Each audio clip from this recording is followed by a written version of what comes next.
Nandito na ulit kami sa park. Nagre-relax. Mamasyal, naglalakad-lakad, nag-iisip. Yun, wala pa rin resulta, wala pa rin akong trabaho.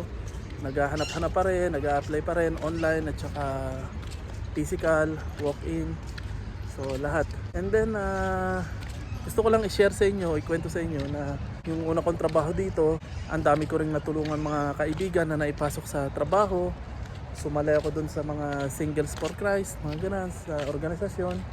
Tapos yung iba ay sinasama yung mga pinsan nila, binibisit visa, kamag-anak, kaibigan. Tapos pinapasok sa trabaho. So dahil malakas ako sa amo ko noon, naipapasok ko sa trabaho, nabigyan ko sila ng trabaho, mga kababayan natin. Sumunod yung trabaho ay sa Miniso. So nakapagpasok din ako ng maraming kaibigan doon, mga kababayan natin. And then yung sumunod ay sa Orange Wheel, ang dami ko rin naipasok na mga kababayan natin. Kasi lagi ako nagugustuhan ng mga amo dahil sa aking performance. So may tiwala sila pag nagpapasok ako ng tao.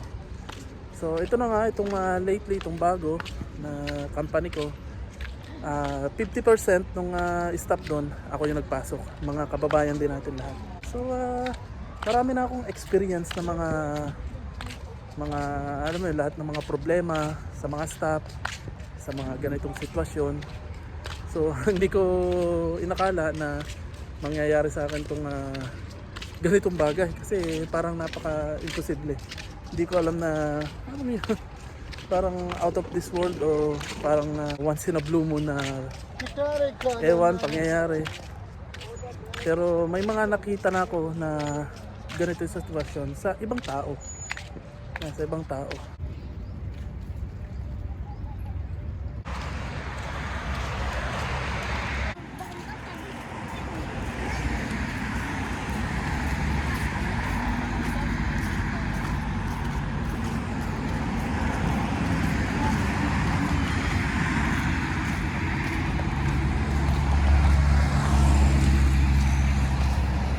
Tapos minsan nga bigla na lang may babati sa akin, may magme-message sa akin na kabayan na hindi ko naman kilala o hindi ko natanda.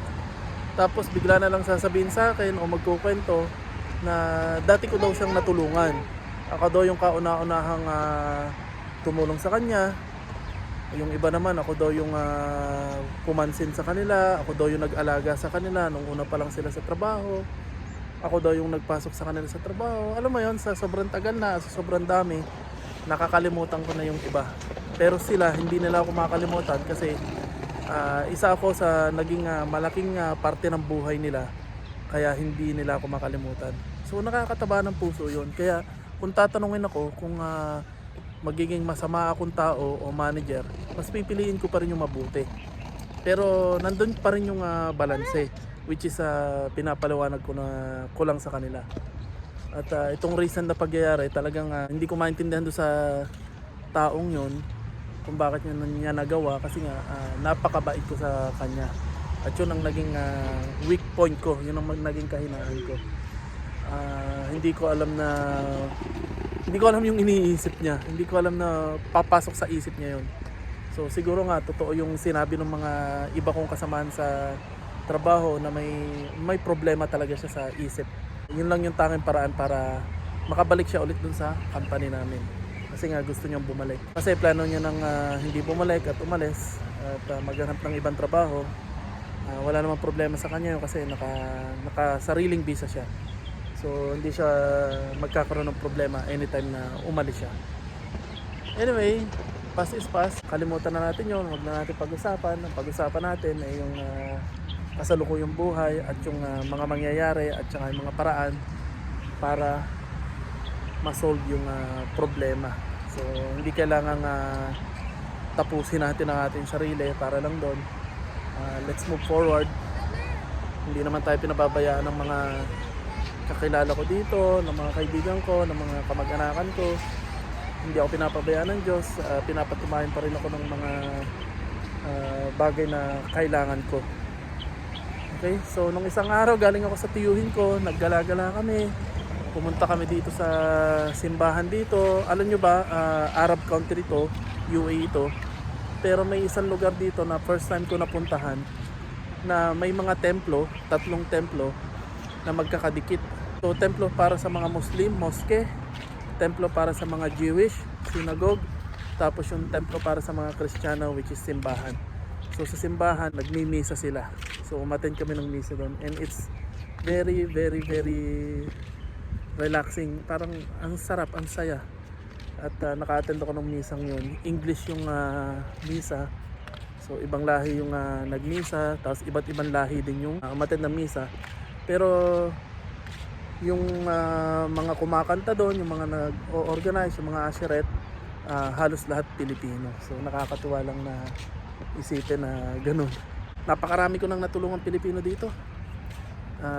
Kasi nga kada may pinapasukan ng company, bago lang yung company, nagiging malakas ako sa mga amo, sa may-ari, kasi maganda yung performance ko at sinasamantala ko yung pagkakataong yun para makatulong sa kapwa nating Pilipino. Ako rin yung nagpapasok sa kanila.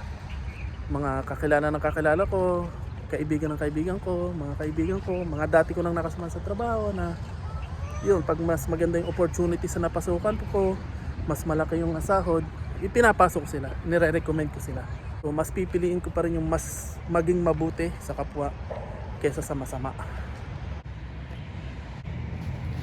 Yes, si Mama. Ito si Sky. Oh, gandahan. Oh, dito tayo sa taas. Oh, kitang-kita dito, maganda rito ang view. Okay. So guys, maganda dito ang view. Nasa taas kami sa park. At mayroon siyang cottage na may bubong. May lamesa. Pero ang alam ko, bawal dito mag-barbecue, mag-ihaw. May mga kababayan tayo doon. Pipiknik. Yan, maganda dito. So dito muna tayo magpapahinga. Papa, ng party dito kasi may kulay din at orange. So lipat kami dito sa kabilang side.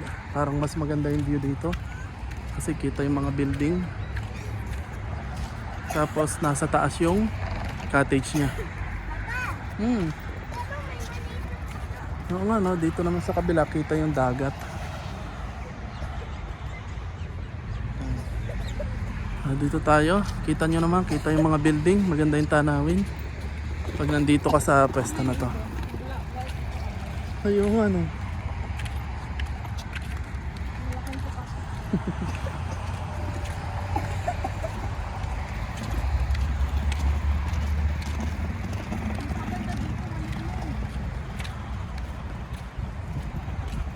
Oo nga.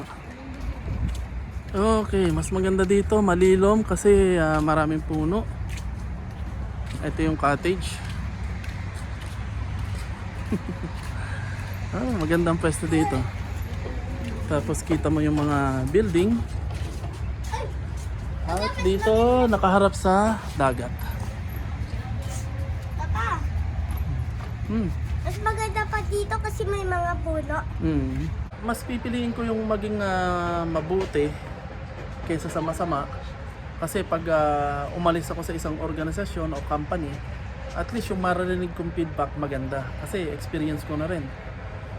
Matagal na ako dito. So pag may mga buwisit na manager o supervisor na umaalis o natatanggal o nagre-resign, yung mga feedback ng mga tao masama din. Alam nyo na yon. So mas pipiliin ko na kung aalis ako, matatanggal, ang feedback sa akin, sayang yung taong yon, ba't natanggal yon, sana siya na lang, iba na lang yung natanggal, sana hindi natanggal siya. Yung lahat ng mga mabubuting nagawa mo sa company at saka sa mga tao. So mas gusto ko yung ganong feedback kaysa sa puro kasamaang feedback. Ewan ko, pero ang kalaban ko na rin yung konsensya ko.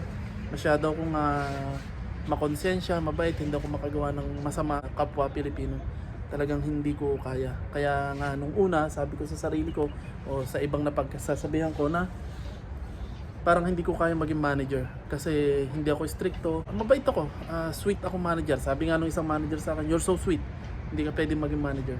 Pero manager pa rin ako hanggang ngayon. Yung pa rin yung naging trabaho ko, position ko. Okay naman, wala namang problema. Nasa tao na rin yun. Kasi marami rin naman ako nakikilala o salamuha na patulad ko, mabait din na manager. Mas pipili na lang mabait. Pero nandun pa rin yung balance between the company policy at sa yung pagiging manager na kailangan mo silang sitahin, bawal lang gumawa ng company violation. Syempre naman. Kaya minsan may mga experience ako na kailangan magdesisyon na napakasakit. Alam mo yun, pagdidesisyonin ako ng manager ko ng masakit sa kalooban o napakahirap yung magtatanggal ng tao, yung maglilipat ng branch na tao. So mahirap yon. Or pag may nakagawa ng kasalanan, kailangan kong bigyan ng warning letter, tapos ka-close mo na yung taong yon, o kaya nakasama mo sa bahay o kung ano pa man. So napakahirap yan. Kaya siguro hindi ko matanggap yung nangyari sa akin kasi nga napakabait ko sa mga tao, sa mga staff, tapos gagawin pa sa akin yun, at naging napakaganda yung pakikisama ko sa kanya. Kaya hindi ko lang matanggap kung paano nangyari yun. So anyway, forgive and forget at kalimutan na natin yung nakalipas na. Target natin ngayon ay makahanap ng bagong trabaho, hindi para sa akin kundi para sa mag-ina ko, para magkaroon ng magandang kinabukasan yung anak ko. So relax muna kami dito kasi napakaganda ng lugar, ng place. Sa next time na pagkikita namin ng tiyuhin ko, dito ko sila yayayain kasi maganda yung lugar na to.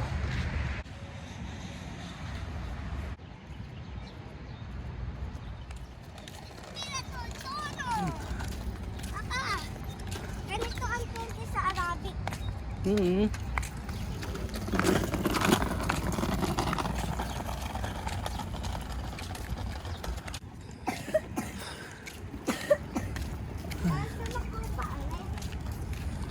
Oo nga. Sa mga puno, pero sa Pilipinas.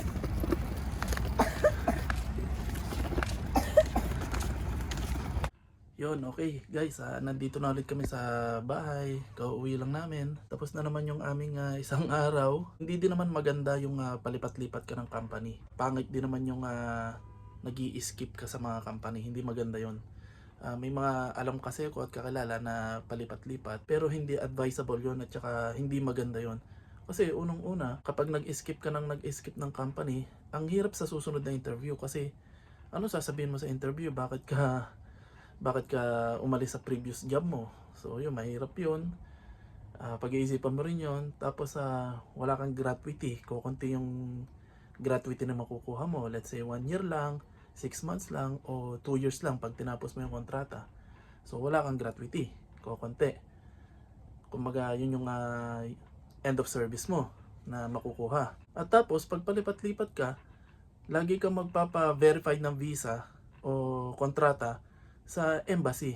Kasi kailangan mo magpa-verify ng visa o kontrata sa embassy kapag uuwi ka o magbabakasyon ka. Kasi isa yun sa requirement pag uuwi ka ng Pilipinas o magbabakasyon. At saka recommended yun or mandatory yun yung magpa-verify ng visa. So every time na lilipat ka ng company, kailangan mo magpa-verify ng visa. Pero pag iisa lang yung company mo, habang buhay ka nandun, hindi ka na kailangan magpa-verify ng visa, one time lang. At marami pa, pero medyo nakalimutan ko na yung iba. Basta, hindi maganda yung palipat-lipat din ng company. O, lalo na yung lagi ka natatanggal sa isang company o nagre-resign, di ba? So, paano? See you na lang ulit sa video naming pamilya. At sana lagi kami mapulot na aral. Kunin nyo lang yung positive vibes at tanggalin nyo na yung mga negative. Okay? So, see you guys sa susunod naming video. Bye-bye!